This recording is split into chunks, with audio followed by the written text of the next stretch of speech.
Gamelan setan. Ning nong ninggung, ning nong ninggung. Suara tetabuhan itu seolah akrab dengan telingaku, tapi entah dari mana asalnya.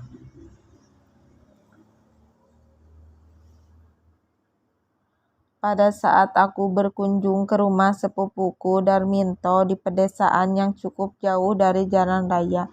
Sudah 5 hari ini aku tinggal di rumah Darminto yang sederhana, namun hangat dengan keramahannya. Dan dia tinggal sendiri di sana karena telah yatim piatu, dan pekerjaannya pun hanyalah sebagai petani sederhana. Secara umum, desa tempat Darmino ini termasuk desa yang damai meskipun terkesan sangat apa adanya. Tetapi ada yang aneh semenjak aku datang kemari 5 hari yang lalu. Setiap malam desa ini selalu menjadi seperti desa mati. Nyaris tidak ada kehidupan dan entah mengapa penduduk selalu mengunci rapat-rapat pintunya dan hanya menghidupkan lampu tempel. Aku sendiri juga heran mengapa Darminto pun melakukan hal yang sama, menutup pintu rapat-rapat setelah maghrib dan hanya menghidupkan lampu tempel. Memang sudah lumrah jika desa Darminto ini belum dialiri listrik, namun mengapa hanya 1 lampu saja yang dihidupkan, dan itu pun hanya di ruang tamu, dan harus dimatikan pada saat tidur. Toh, kenapa desa ini setiap hari habis maghrib seolah seperti desa mati? Tanyaku suatu pagi saat menikmati sarapan berupa nasi tiwul dan sayur lodeh pedas. Darminto yang tinggal sendiri karena belum menikah ini pun hanya menggelengkan kepala demi melihat Darminto yang demikian. Aku makin penasaran dengan apa yang terjadi. Semua kejadian lebih-lebih setelah 2 malam terakhir aku selalu mendengar suara gemelang yang sayup-sayup terdengar. Toh, kamu itu bagaimana? Uang aku ini sepupumu. Masa kamu gak mau ngasih tahu apa yang terjadi di desa ini, ucapku. Aku semakin penasaran, sementara Darminto hanya menunduk sambil meneruskan makanannya. Aku sudah mencoba bertanya-tanya kepada penduduk pula, namun jawabannya pun sama. Mereka seolah enggan menjawab, bahkan di muka mereka aku dapat membaca adanya kecemasan dan keresahan. Jangan, Den, nanti saya bisa celaka. Nyuwun ngapunten, saya tidak bisa cerita. Maaf, saya harus ke desa sebelah. Jangan saya, Mas. Bukan waktu yang tepat, Mas, untuk cerita. Begitulah jawaban mereka saat kutanya. Bahkan ada yang langsung masuk ke rumahnya saat saya bertanya soal itu. Mengapa setiap habis maghrib mereka langsung menutup pintu, dan kenapa suara gemelang itu terdengar? Ning nong ninggung, ning nong ninggung. Suara gemelar itu lagi-lagi terdengar, terbawa hembusan angin. Padahal setauku tidak ada warga desa yang mengadakan pesta, apalagi pesta perkawinan. Aku ingin tahu apa yang sebenarnya terjadi, namun saat aku hendak beranjak keluar dari rumah, Darminto buru-buru mencegahku. Din, jangan keluar, nanti kamu bisa celaka, cegahnya. Apanya yang celaka, toh? Aku malah bertanya. Aku benar-benar dicekram rasa penasaran dan puncaknya pada malam kelima itu. Sudah, pokoknya kamu jangan sekali-kali keluar. Darminto berusaha mengalihkan pembicaraan. Aku justru jengkel karena setiap pertanyaanku selama tinggal di sini selalu dibiarkan menggantung. Suara gemelang itu masih membahana, terbawa hembusan angin malam, dan memang benar bulu kuduku merinding. Namun karena rasa penasaranku kian membuncak dan aku benar-benar harus tahu apa yang terjadi di desa ini, maka aku justru marah kepada Darminto.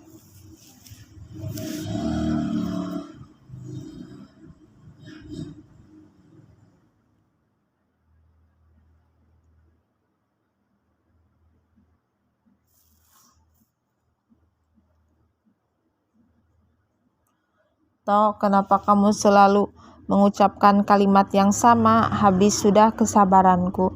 Darminto hanya diam, namun demi melihat sikapnya, aku justru makin marah. Setiap aku bertanya, kenapa suara gemelang itu ada? Mengapa kau malah melarangku? Aku juga berhak tahu apa yang terjadi. Kutumpahkan semua kekesalanku. Darminto duduk terdiam, matanya menerawang ke arah luar. Meski jendelanya tertutup rapat, suara gemelang yang kudengar sayup-sayup itu rasanya kian keras dan suasana malam kian menyeramkan karenanya. Sudah lelah aku mendapat jawaban yang sama setiap hari, bahkan pernah aku diusir dari rumah padiran gara-gara menanyakan soal gemelang misterius tersebut. Darminto masih diam 1000 bahasa, matanya seolah membalas menatap padaku. Aku mendekat pada Darminto dan berkata, "Sudahlah Tok, kalau kamu tidak mau bicara biar aku sendiri yang cari jawabannya. Aku sudah putus asa dan ingin jawaban segera." Suara gemelang itu masih terdengar hingga menjelang dini hari. Aku tidak dapat tidur karena suara itu seolah menggelitik alam bawah sadarku. Ini harus segera diselesaikan sebelum aku mati penasaran karenanya. Aku menunggu saat malam kembali menjelang. Saat suara gemelang itu kembali berkumandang, diam-diam aku keluar dari rumah Darminto. Tepat pukul 9 malam, kubuka pintu perlahan-lahan agar Darminto tidak terbangun. Aku sangat penasaran dengan suara gemelang yang melanturkan Kobogiro itu. Mengapa hampir setiap malam gemelang itu terdengar? Semenjak aku datang ke kampung itu, aku berjalan beringkat ke arah luar rumah. Suasana terasa sangat mencekam. Nyaris tidak ada penerangan dan hanya pijar lampu tempel yang berkelap-kelip di sepanjang jalan kampung itu. Dan menurut sepanjang jalan Pajibrog, sejak seminggu sebelum kedatanganku ke kampung ini, suara gemelang itu selalu terdengar, seolah menjadi teror yang tak berujung bagi penduduk yang sebelumnya hidup damai itu. Angin berhembus perlahan, membawa hawa dingin yang mencekam, sementara aku sendiri berusaha mempertajam pendengaranku ingin tahu dari mana asal suara gemelatan itu. Langit tidak berbintang. Kadangkala suara lolongan serigala membahana, seolah memberikan kegeringan dan kesedihan. Aku sendiri sebenarnya merinding, takut sekaligus penasaran dengan apa yang sebenarnya terjadi di kampung ini. Aku harus tahu dari mana gemelang itu berasal. Tekadku dalam hati demi mengalahkan rasa takut yang sebenarnya perlahan merajalela di jiwaku.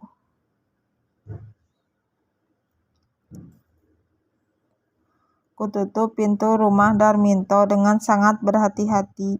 Senyap tanda kehidupan, bahkan suara jangkrik pun tak terdengar sama sekali. Aku condongkan badanku untuk mencari arah suaranya. Ah, itu dia, seruku dalam hati. Suara hatiku menyatakan bahwa bunyi gemelang itu berasal dari bukit di sebelah kampung. Kurapatkan jaketku dengan berlari kecil. Aku menunjukkan bukit yang oleh warga di sana disebut Bukit Kelancaka. Semakin di sana, semakin kudekati suara gemelang itu seolah menjauh dan menjauh. Aku makin penasaran dengan hal tersebut, namun aku tetap mengikuti arah angin di mana suara Kobogiro tadi berasal. Nada demi nada yang terlalun pun sebenarnya indah, melambangkan prosesi agungannya, suatu pernikahan adat Jawa. Akan tetapi karena terdengar di malam hari, sementara tak ada satupun orang yang mengadakan perhelatan, serta kampung tadi termasuk jauh dari kampung tetangganya, dan yang memerlukan waktu 2 jam berjalan kaki. maka suasana angker itulah yang merajalela.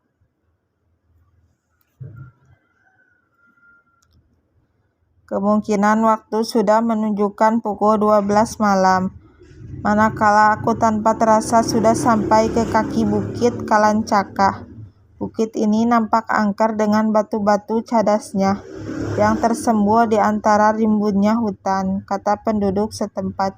Tak seorang pun yang berani menginjakkan kaki ke bukit itu, bahkan di siang hari. Kuperhatikan bukit Kalancaka yang sebenarnya sangat indah, namun aku tidak begitu memperhatikannya karena lebih tertuju pada suara gemelang yang makin lama makin jelas. Jantungku tiba-tiba berdetak dengan keras saat langkahku makin mendekati sumber suara gemelang. Keringat dingin pun mulai bercucuran, gemeteran dan mataku yang berusaha meraba gelap. Takut, tentu. Tak terpungkiri cemas, tidak kurang apa yang ada di depan sana. Penasaran makin tebal, aku berusaha mematikan rasa takut dan cemas itu. Aku sudah bertekad untuk mengetahui apa yang terjadi di bukit Kalancaka ini. Ningnong, ninggung, ningnong, ninggung. Suara itu kian membahana, membedakan dan mengobrak-abrik sanubariku. Sebenarnya apa yang terjadi? Langkahku makin mendekati sumber suara, seolah terjadi suara keramaian yang luar biasa.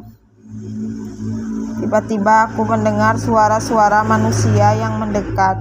Bergegas aku bersembunyi di balik semak belurar, sementara langkah-langkah kaki manusia tadi semakin jelas.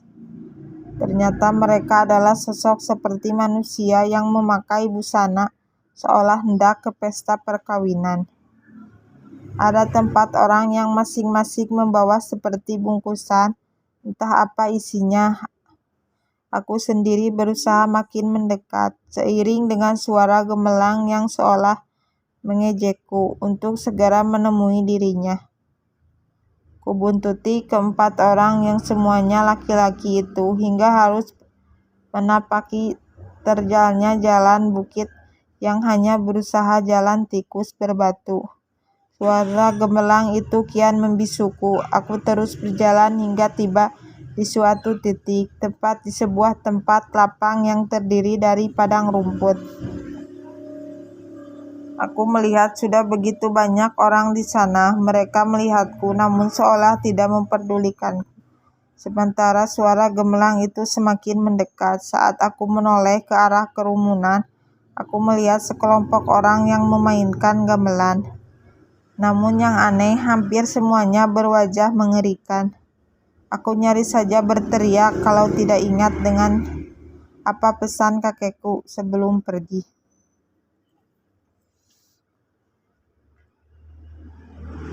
Jika engkau hendak pergi ke suatu tempat yang tak dikenal, janganlah bersuara. Sebagian besar pemainnya mirip tuyul dengan bibirnya yang terbalik. Ada yang memegang gong, kumpul, bonang, kenong, gender, viking, slantem, bahkan rebab juga. Semuanya memainkan tembang kebogiro yang makin kuhafal nadanya. Tiba-tiba terdengar suara dalam bahasa Jawa yang kurang lebih berbunyi, rombongan pengantin telah tiba.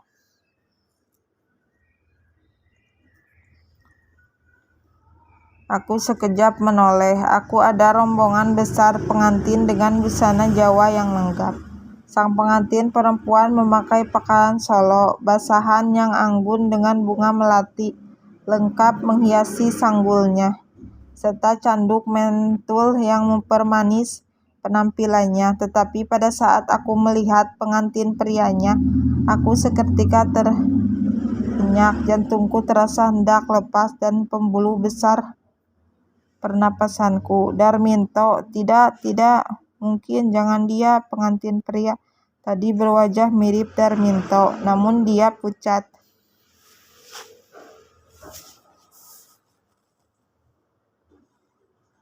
Tatapannya kosong. Sekilas dia menatap ke arahku kosong dan sedih. Itu yang aku tangkap dari tatapan Darminto. Tidak mungkin wajahnya seperti Darminto.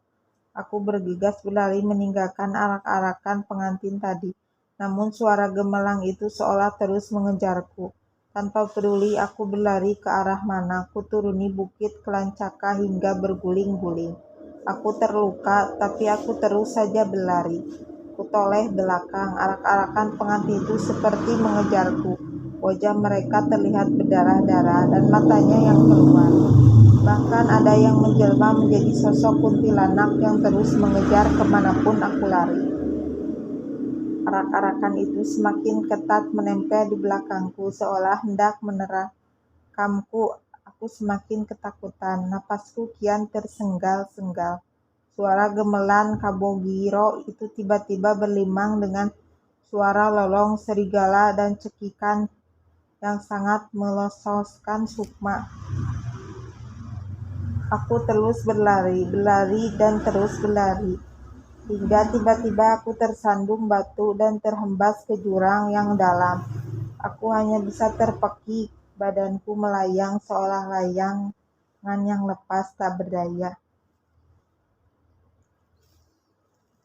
"Nak, bangun!" Sebentar suara membangunkanku.